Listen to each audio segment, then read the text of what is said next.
बोलती पुस्तके. ज्यांना वाचनाचा नाद त्यांना बोलती पुस्तके घाली साद. आमचं चॅनल सबस्क्राईब करा आणि सबस्क्राईब करायला इतरांनाही सांगा. झोका कथास्तू. लेखिका अपूर्वा करपे लिखित कथा एक अनमोल नजराना.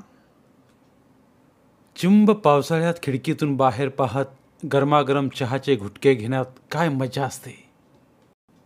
कोसळणारा पाऊस, कुंद वातावरण, छपरावरून झाडांच्या पारावरून ओघळणारा झिम्माड पाऊस, खिडकीच्या तावदानावर ओळीत पुढे सरकून खाली उड्या मारणारे शर्यतीत भाग घेतलेल्या मुलांसारखे पारदर्शक थेंब.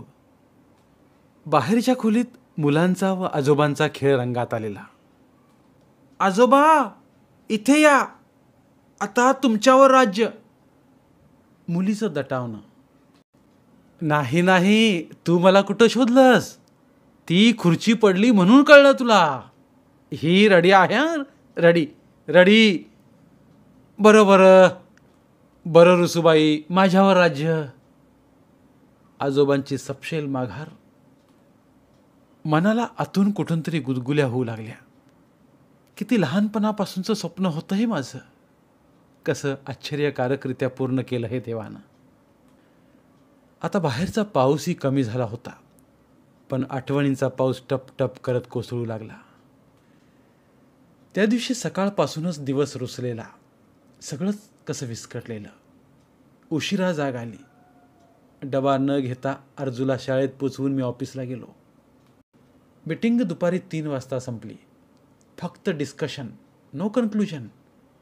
डोकंसुद्धा भणभणायला लागलं म्हणून चहाच मागवला. जेवणाची इच्छाच नव्हती. ऑफिस सुटायच्या वेळी पिऊनने एक फाईल आणून दिली व सांगितलं की साहेबांनी फाईल वाचून काढ म्हणून सांगितलं आहे, कारण दुसऱ्या दिवशी मीटिंग परत असणार आहे. मी फाईल वाचण्यात गढून गेलो. शेवटी शिवानीचा, माझ्या बायकोचा फोन आला.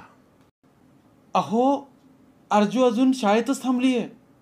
तिच्या टीचरचा फोन आलाय. काय झालंय काय तुमचं? वीज कोसळल्यासारखाच उठलो.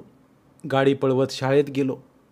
मनाचं दप्तराचं ओझं पाठीवर लटकावून रिकामी वॉटर बॅग गळ्यात लावून शाळेच्या हॉलमध्ये बसल्या अर्जूचा राग मला पाहताच उफाळून वर आला. गाडीतून उतरून हात हलवला तर तिच्या गालाच्या पुऱ्या फुगलेल्या. अशा वेळी काय करायचं असतं ते सवयीनं मला कळून चुकलं होतं. मी सपशेल शरणागती पत्करून खालच्या पट्टीत बोललो, सॉरी बेटा, खूप वेळ झाला. तुला बाबांची खूप वाट पाहावी लागली ना? सॉरी हं. गाडीमध्येही तिने मौन व्रत घेतलं आणि शेवटी रागाचा पारा ओसरल्यावर आपणच बोलू लागली. असे कसे हो बाबा तुम्ही? सकाळी पण उशीर केलात, मग आईला डबा घेऊन यावं लागलं. सगळ्यांचे आईबाबा येऊन गेले, फक्त सोनिया आणि मी. तिचे बाबा टूरवर गेलेत, पण तिचे आजोबा आले होते न्यायला, आणि ते हळूहळू चालतात ना, म्हणून उशीर झाला त्यांना. पण पण तुमची तर गाडी आहे, मग का केला तुम्ही उशीर? तिचा बालिश प्रश्न. मला का नाही इतरांसारखे आजोबा? किती छान असतात आजोबा. आजोबा गोष्टी सांगतात, खेळतात. या तिच्या प्रश्नाला मी खूप घाबरायचो. असं का केलंस तू परमेश्वरा? तिचा हा प्रश्न आम्हा दोघांना निरुत्तर करायचा नेहमीच. शिवानीचे बाबा होते, पण अर्धांगवयीने गेली 5 वर्षे अंथरुणालाच खेळलेले. कधीमधी शिवानी अर्जूला घेऊन जायची आपल्या घरी, पण चेहरा वेडा वाकडा करत तिचे वडील जेव्हा ते तोंडातून आवाज काढू लागले की अर्जू खोलीबाहेर धूम ठोकत असे. मी विचार करू लागलो, लहानपणापासून हे सुख माझ्या वाट्याला आलं नव्हतं. कळू लागलं तेव्हा वडील गेले. आई दुःख पेलत माझ्यासह दिवस कंठत होती.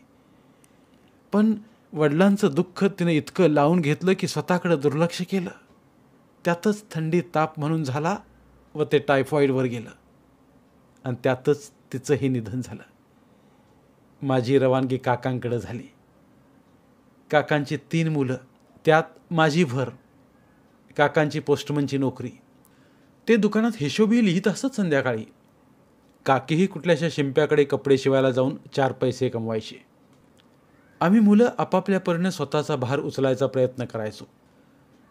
काकींनी कधी जाच केला नाही माझा, पण प्रेमही नाही दिलं. लहानपणी मी खूप भित्रा होतो. मित्रही नव्हते मला. पण 4थीत असताना आमच्या शाळेत भद्री सर शिकवायला आले आणि त्यांचा अंकुश माझ्या शेजारी बसायला लागला. तेव्हा जी आमची जोडी जमली ती आजपर्यंत. अंकुशची आई सोज्वळ व मायाळू होती. त्यांच्या घरी मी अभ्यासाला जाऊ लागलो. त्याचे बाबा म्हणजे माझे गुरुजी व आई दोघांचाही लळा लागला. जास्तीत जास्त वेळ मी त्यांच्या घरी असायचो. एक छोटं आणि सुखी कुटुंब होतं ते. अंकुशच्या बरोबरीनं ते माझीही काळजी करायचे. प्रेम कुठूनही का होईना माझ्यावर बरसतंय आणि यासाठीच मी मनोमन देवाचा आभारी होतो. ते कुटुंब म्हणजे माझ्यासाठी वाळवंटातलं ओयासिस होतं. 12वीत असताना अंकुशला वर्गातील योगिता आवडू लागली. कोणालाही आवडण्यासारखीच होती ती. सुंदर, हुशार, हजरजबाबी, खेळकर. मलाही आवडायची. पण अंकुशचं मन ओळखून मी माझ्या मनावर दगड ठेवला. त्यांचं एकमेकाबरोबर असणं मला हळूहळू त्रास करेन असं झालं. एवढंच काय तर अंकुशने घरच्यांना ही गोष्ट सांगायची जबाबदारी ही माझ्यावरच टाकली. छान चाललं होतं सगळं. अंकुशची आईही योगिताचं भावी सून म्हणून कौतुक करीत होती. वडीलही पुढची स्वप्न रंगवत होते. तिची घरी ये जा चालायची.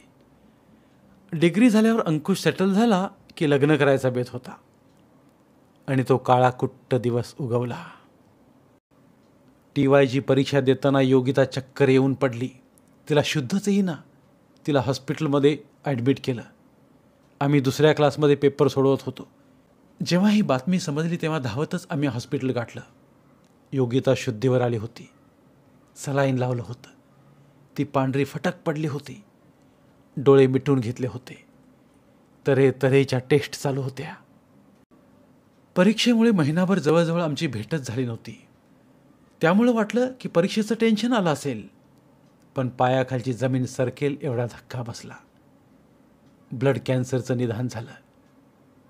पुढचा सगळा महिना अंकुश आईबाबा यांना सांभाळण्यातच गेला. परीक्षाही कशीबशी पार पडली. आम्ही दोघंही जेमतेम पास झालो. 3 महिन्यात होत्याचं नव्हतं झालं होतं. योगिता आम्हा सर्वांना सोडून गेली. बाबा व मी आपलं दुःख जिरवत अंकुशला या दुःखातून बाहेर काढण्याचा प्रयत्न करता करता वर्ष संपलं. जेमतेम मार्कानं पास झाल्यामुळे मला कंपनीत क्लार्कची नोकरी मिळाली. कष्टानं प्रामाणिकपणानं वरच्या परीक्षा देत मला मोठा हुद्दा मिळाला व शहरात कंपनीच्या हेड ऑफिसमध्ये बदली झाली. अंकुश व कुटुंबाचाही संपर्क होताच. आईनं मात्र अंकुशचं दुःख पाहून जे अंतरून धरलं ते निरोप घेऊनच सोडलं. पुढे 2 वर्षांनी अंकुश सावरला. त्यानं अर्धवट परीक्षा दिल्याने परत कॉलेज जॉईन केलं व फर्स्ट क्लासमध्ये पास झाला. नंतर त्याने 1 वर्षाचा डिझायनिंगचा डिप्लोमा करून चांगल्या कंपनीत नोकरी मिळवली. तिथंही जीव रमेना. मग त्याने आपल्या ओळखीच्या जोरावर कंपनीच्या दुबईच्या प्लांटवर जॉईन व्हायचं ठरवलं. कोणत्याही परिस्थितीत अंकुशला दुबईचा जॉब करायचाच होता. वडिलांनी परोपरीनं त्याला समजावलं, पण तो हटूनच बसला होता. इतकी वर्ष दुःख पचवण्याच्या नादात घराकडे कोणीच लक्ष दिलं नव्हतं. वडिलोपार्जित जुनं घर खिळखिळं झालं होतं. डागडुजी करणंही शक्य नव्हतं. कधी धुवांधार पाऊस आला आणि घर भुईसपाट झालं तर वडिलांचं काय होईल, हाही प्रश्न होताच. त्यांनाही दुबईला घेऊन जायचा अंकुशचा विचार होता. पण बाबांना भारतातच राहायचं होतं. वृद्धाश्रमात ठेवायचा विचार केला, पण स्वतःचं घर असताना अनाथ का व्हावं हा बाबांचा प्रश्न होता. याच गुंत्यातून त्या दोघांचे वाद व्हायचे. मला फोनवर दोघांकडूनही समाचार मिळायचा.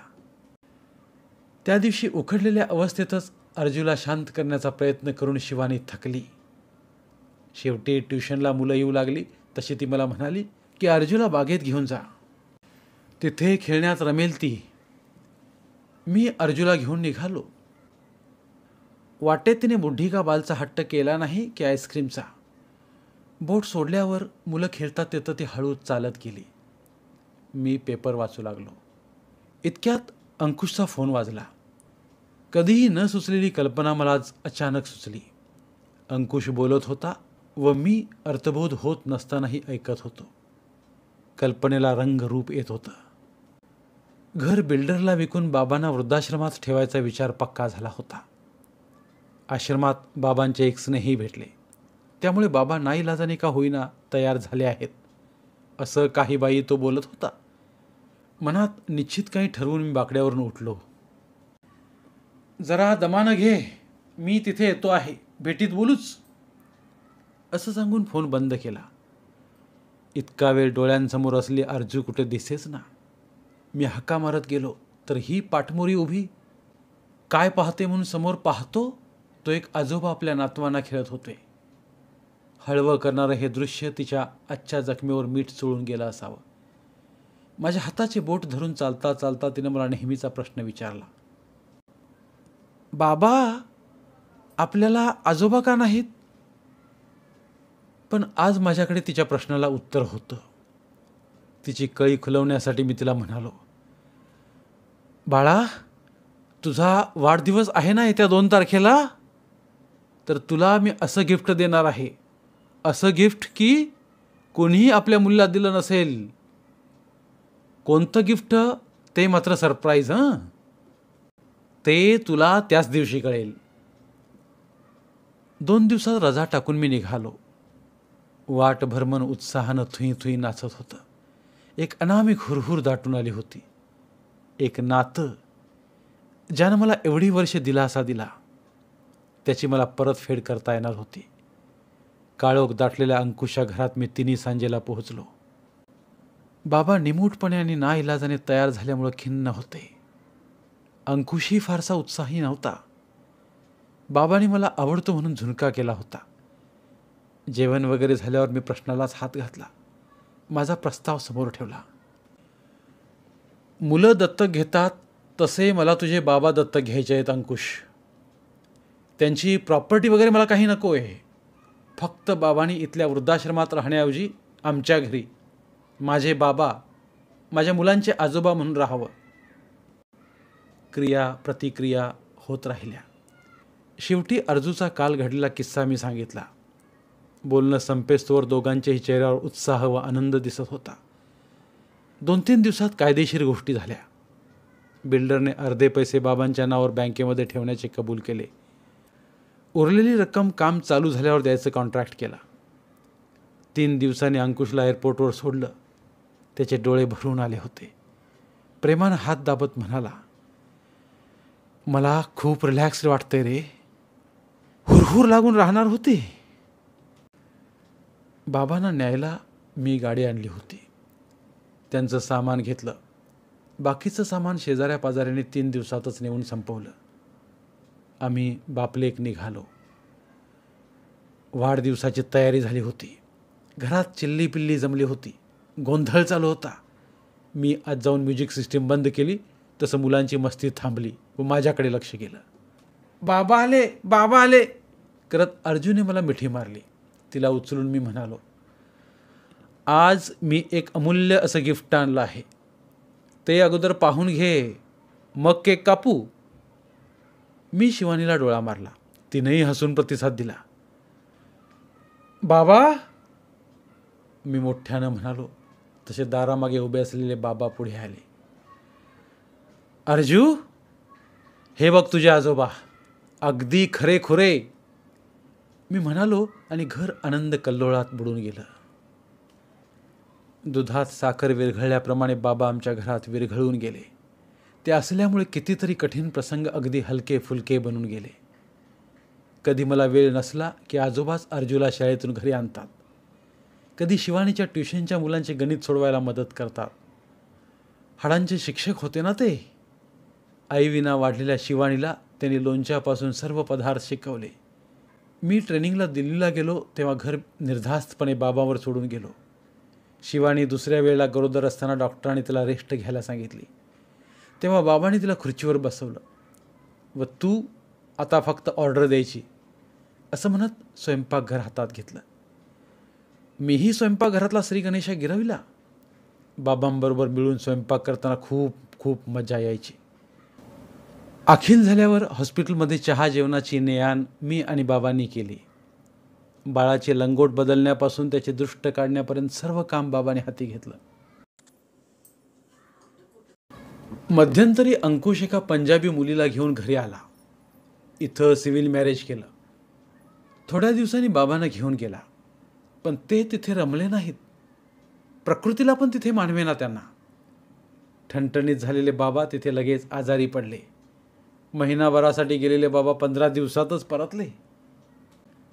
आता येथे बाबांचा ग्रुप जमला आहे. काही सामाजिक, काही आध्यात्मिक कार्य चालू आहेत. त्यांच्याशिवाय आम्हा चौघांचे पानही हलत नाही. बाबा, बघा ना, आजोबा रडी खेळतात. अखिल दिसून देखील त्याला टुप्पी देत नाहीत. त्यांची ही लुटूपुटूची लढाई सोडवायला मला फ्लॅशबॅकमधून बाहेर येणं भागच आहे, होय ना? धन्यवाद. पुन्हा भेटूया एका नवीन कथेसोबत. मराठीतील प्रतिभावंत लेखकांचं साहित्य, कथा, कादंबऱ्या ऐकण्यासाठी आमचं बोलती पुस्तके हे चॅनल सबस्क्राईब करा. आणि मराठी साहित्याचा प्रसार करण्यासाठी प्रत्येक मराठी माणसाला सबस्क्राईब करण्यासाठी आवाहन करा. आणि बोलती पुस्तके या साहित्य चळवळीत सहभागी व्हा. आपले पुन्हा एकदा धन्यवाद.